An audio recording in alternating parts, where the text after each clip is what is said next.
صوفی و ملا ملوکیت کے بندے ہیں تمام. یہ بڑی تلخ بات ہے جو اقبال نے کہی ہے، لیکن بہت بڑی تلخ لیکن حقیقت پر مبنی بات ہے. صوفی و ملا ملوکیت کے بندے ہیں تمام. خلافت راشدہ کے بعد جو نظام ہمارا چلا ہے اس میں صوفی و ملا، علماء اور صوفیاء، ان کا نظام کیا تھا؟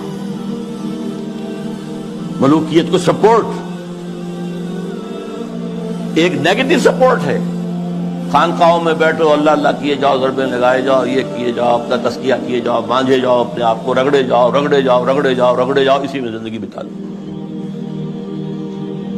چھوڑ کر اوروں کی خاطر یہ جہان بے سواد. اب باہر کیا ہو رہا ہے کیا نہیں ہو رہا ہے اسے کوئی غرض نہیں.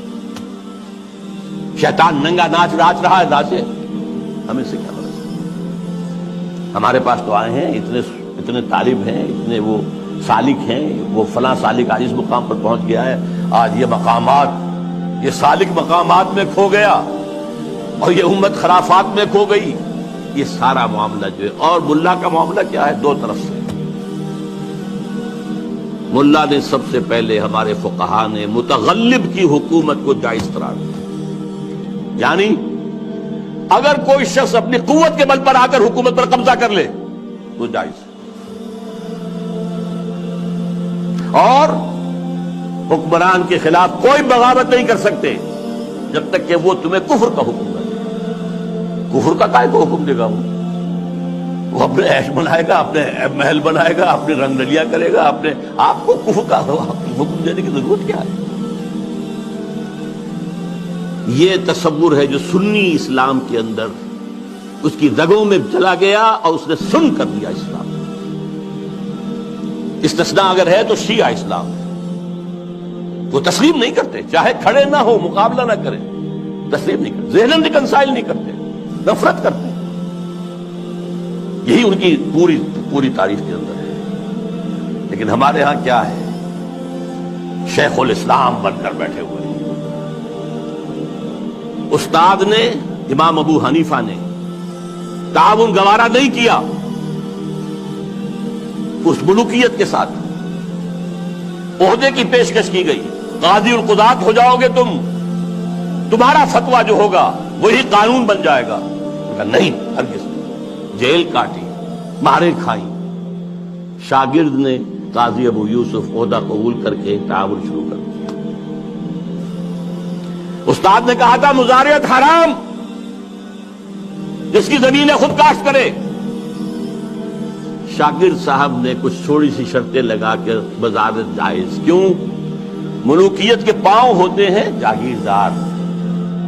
وہ جیسے کنسلا ایک ہم کہتے ہیں، ایک جانور ہوتا ہے جس کے بہت پاؤں ہوتے ہیں، سینٹی پیڈ اور اس طرح پاؤں. ایسے ہی جاگیرداری کے پاؤں ہوتے ہیں. یہ 30 ہزاری منصبدار ہے، یہ 20 ہزاری منصبدار ہے، یہ 10 ہزاری ہے، یہ 5 ہزاری ہے. ان پاؤں پر ملوکیت کھڑی ہوتی ہے. یورپ میں کیا تھا؟ یہی فیوڈلز، بیرنز، لارڈز، ان کے اوپر بادشاہ. لہذا اور آپ نے دے دی بڑی جاگیر، لیکن ایک آدمی کیسے کاشت کرے گا؟ اسے مزارع چاہیے. ابو حنیفہ کہہ رہا ہے حرام ہے، کیسے بات بنے گی؟ لیکن نہیں، جواز ہے. یہ شرطیں لگا لو، جواز ہے.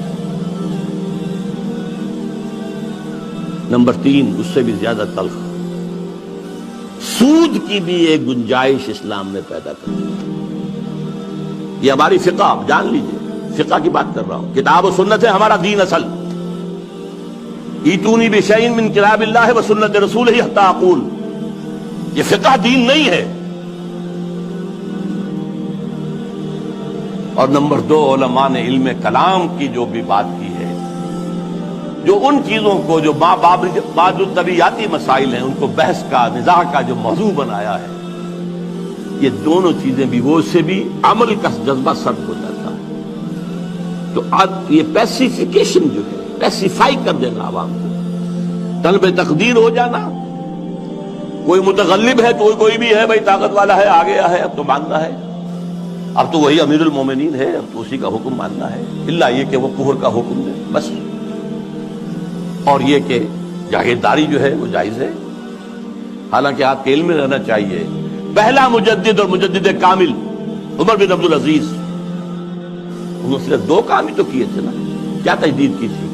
ابھی نہ فرقہ بدت پرستی تھی، نہ فرقہ بندی تھی، نہ علم کلام تھا، نہ شاعرہ تھے، نہ اور لوگ تھے، کوئی پیسے تھی ہی نہیں، 2 ہی چیزیں تھی، ایک موروثی بادشاہت اور دوسرے جاگیریں، 2 ہی تو کام کیے انہوں نے کہا مجھے چونکہ نامینیٹ کیا ہے ایک شخص نے خلیفہ، میں نہیں تیار ہوں ان کو قبول کرنے کے لیے، الا یہ کہ لوگ چاہیں، لوگ کہا ہم چاہتے ہیں، ٹھیک ہے، پہلی کی بات ختم ہو گئی۔ دوسری، انہوں نے منگائی قینچی اور ساری دستاویزات منگوا لی جو جاگیریں دی گئی تھیں ان سے پہلے، اور وہ سب قینچی سے شریڈر اس وقت تک ایجاد نہیں ہوا تھا، بڑا ورنہ آسان کام ہو جاتا، وہ قینچی سے ساری کر کے پھینک لی، کوئی جاگیر۔